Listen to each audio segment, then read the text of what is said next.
Dear students, in this video, we are going to understand the derivation of Bragg's law.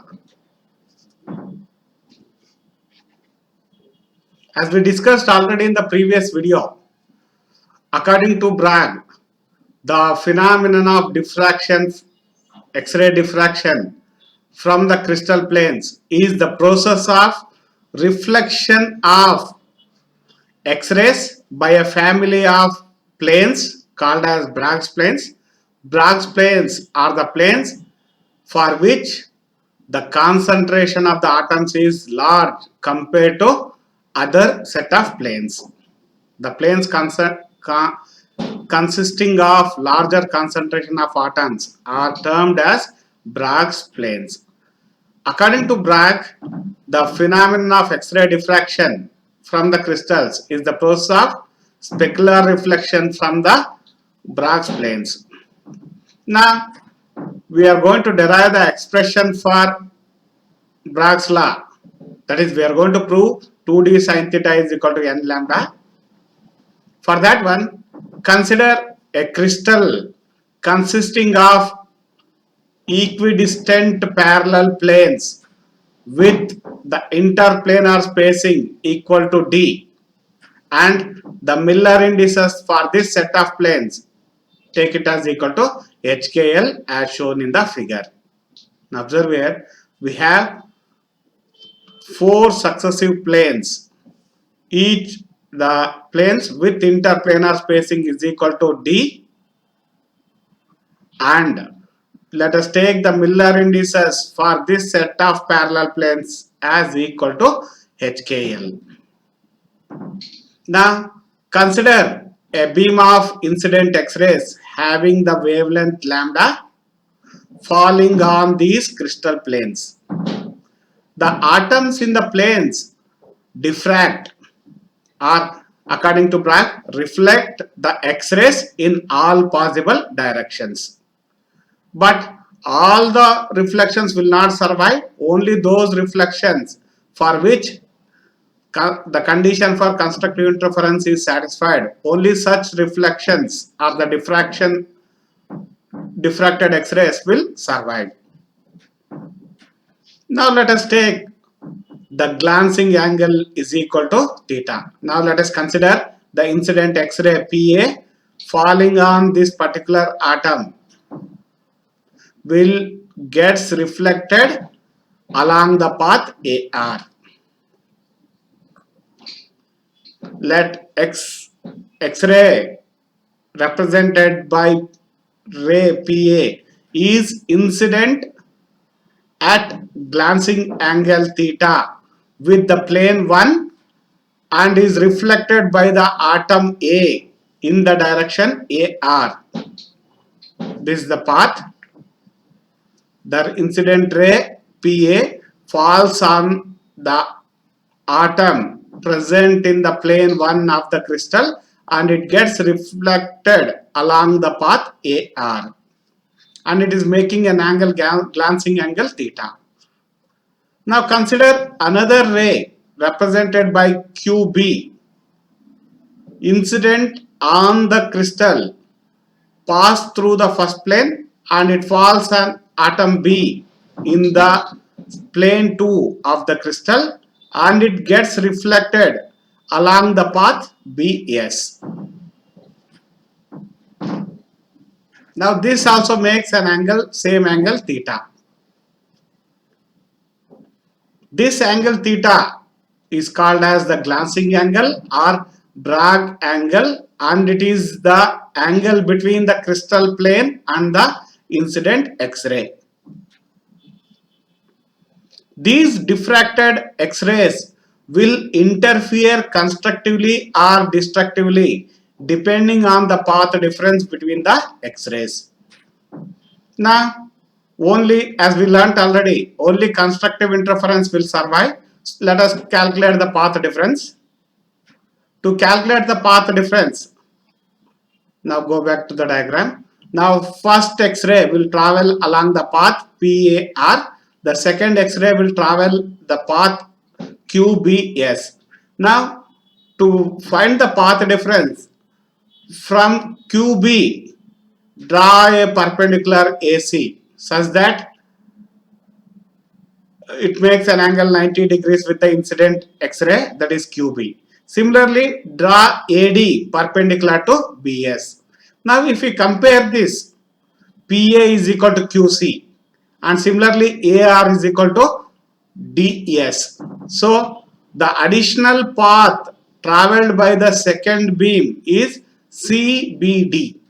This extra distance traveled by the second ray gives us the path difference.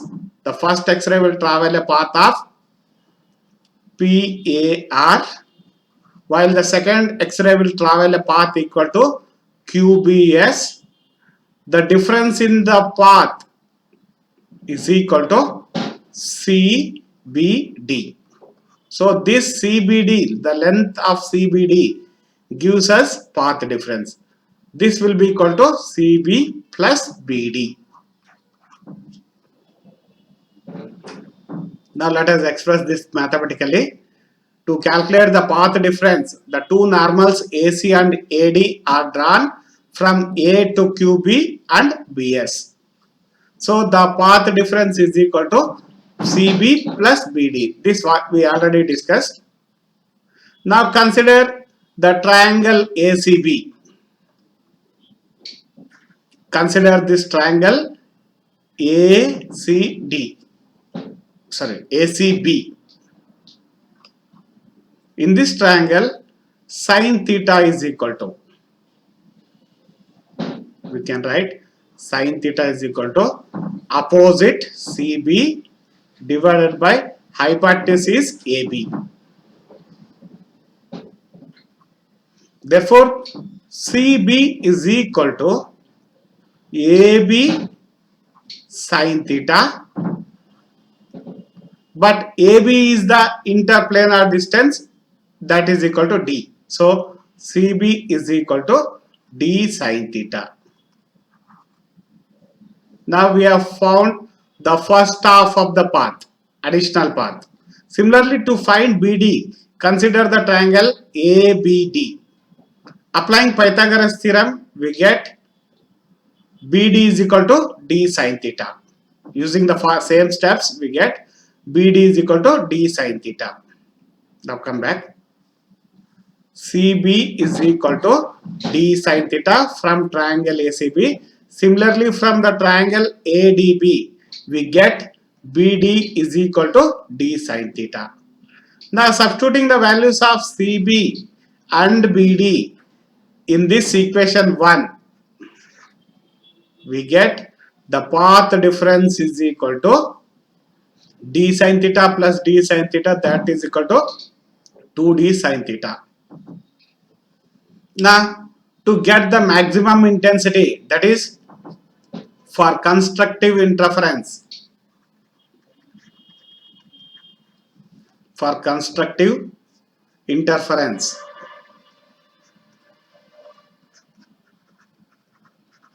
the path difference should be equal to an integral multiple of lambda. This we know from the theory of interference.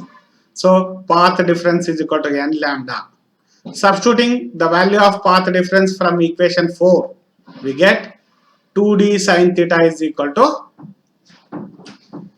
n lambda.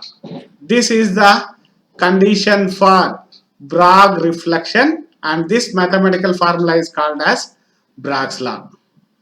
And it states that the diffracted X-rays interfere constructively when the path difference is an integral multiple of wavelength of incident X-rays. Now let us understand the importance of Bragg's law.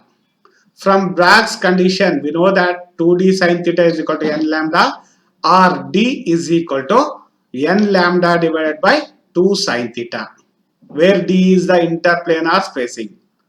By knowing the wavelength of the incident X-rays and the glancing angle theta, the interplanar spacing D can be calculated.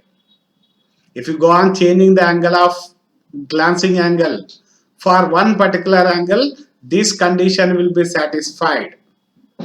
So if you find the angle for which the constructive interference takes place, then by knowing the angle theta and wavelength of the incident X-rays, we can calculate the interplanar spacing.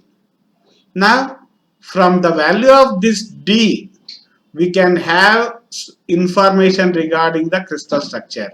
Let us understand what information we can get from this formula. The lattice constant A of a cubic crystal can be determined. Once we know the value of D, the lattice constant A of the cubic crystal can be known. That is because we know that DHKL is equal to A divided by root of H square plus K square plus L square, where HKL are the Miller indices which we know already. So by substituting the values of HKL, we can find out the interatomic distance or the lattice constant in case of a cubic crystal. By knowing the value of A, density of the crystal and its molecular weight, we can calculate the number of atoms or molecules present in the unit cell. This is what the information we can get from the Bragg's law. We can, by knowing the angle theta and lambda, we can calculate interplanar spacing. Once we know the value of D, we can find the lattice constant A for a cubic crystal. If we know A density and molecular weight, we can calculate the number of atoms or molecules present in the unit cell.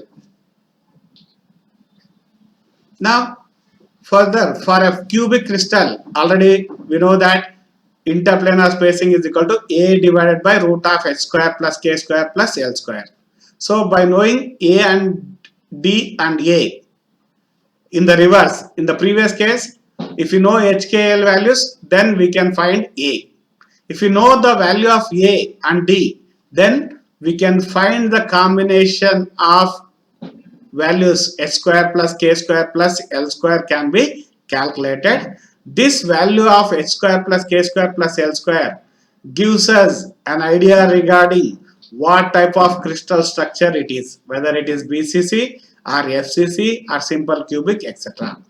The structure of the crystal can be understood by using the Bragg's law, by doing some mathematical calculations using Bragg's law from the information obtained from the Bragg's law.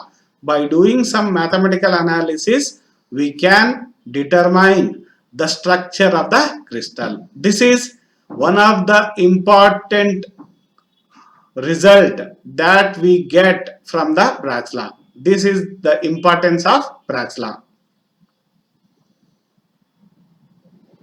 Let us discuss some facts related to Bragg's law. Bragg's law is a consequence of periodicity of the space lattice. In case of crystalline solids only, we can produce the diffraction effects. That is because the successive reflection from the successive planes can take place only when there is a periodicity in the space lattice. If we take amorphous solids, then Bragg's reflection is not possible. So what we can conclude is Bragg's law is a consequence of periodicity that is present in the space lattice. Bragg's diffraction can occur only when the wavelength of the X-rays or wavelength of the incident radiation is less than 2 times the interplanar distance. Hence, Bragg's law cannot be operated in the optical region. That is, we cannot use visible light or longer wavelengths to produce the Bragg's reflection, because this condition will not be satisfied for optical light, optical region, for which the wavelength is of the order of 4000 angstroms to 8000 angstroms, whose value is much greater than this condition. Now, zeroth order reflection, that is n is equal to 0, occurs for the glancing angle theta is equal to 0, that is in the direction of the incident beam. Hence, this cannot be observed experimentally. To understand this statement, let us go back to the diagram. Now observe here this figure. This angle theta is called as the glancing angle. This is the incident direction. The zeroth order diffraction, n is equal to 0 or zeroth order diffraction, is observed in the direction of incidence. So this will be produced within the crystal, so it cannot be observed experimentally. If you want to observe experimentally, the light has to reflect back, come outside of the crystal, but n is equal to 0 diffraction takes place inside the crystal, so it cannot be observed. One more thing, if theta is the glancing angle, then this angle 2 theta gives the angle between the incident and reflected ray, and it is called as angle of diffraction. For a glancing angle theta, angle of diffraction is 2 theta.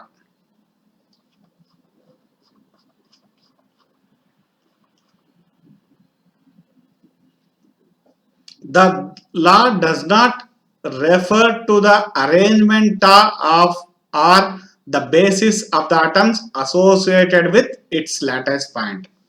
This law does not give any information regarding the arrangement of atoms or the basis of the atoms associated with its lattice points. Just it gives the idea regarding the structure of the crystal, but it does not give any information regarding the basis. The intensity of reflected lines decreases with increase in the order n or the angle theta. The intensity of reflected X-rays will decrease either if we increase the order of n or glancing angle. Therefore, the order n is equal to 0 cannot be observed experimentally. So, the first order reflection is called as the strong reflection because it has the highest intensity. In most of the cases, when we use the Bragg's law for determining, understanding the crystal structure, we go for the first order only, that is we consider the strong reflection. The composition of the basis determines the relative intensity of various orders of diffraction for a given set of parallel planes. When we consider different order of reflection corresponding to different orders, different values of n, then the relative intensity of the various orders can be determined by knowing the composition of the basis. The angle between the direction of the incident beam and the diffracted beam is 2 theta and is called as angle of diffraction. This point already we discussed in the figure. The angle theta for different will be different for different orders from the same set of planes. So in order to produce diffraction pattern of different orders, n is equal to 2, 3, etc., the angle will be changed. So far as we go on changing the angle, we get the diffraction pattern of different orders for the same set of planes. The same relation holds if the X-rays are transmitted through the crystal. This relation between theta and the order n holds good for both transmission as well as reflection. These are some of the important facts related with Bragg's law.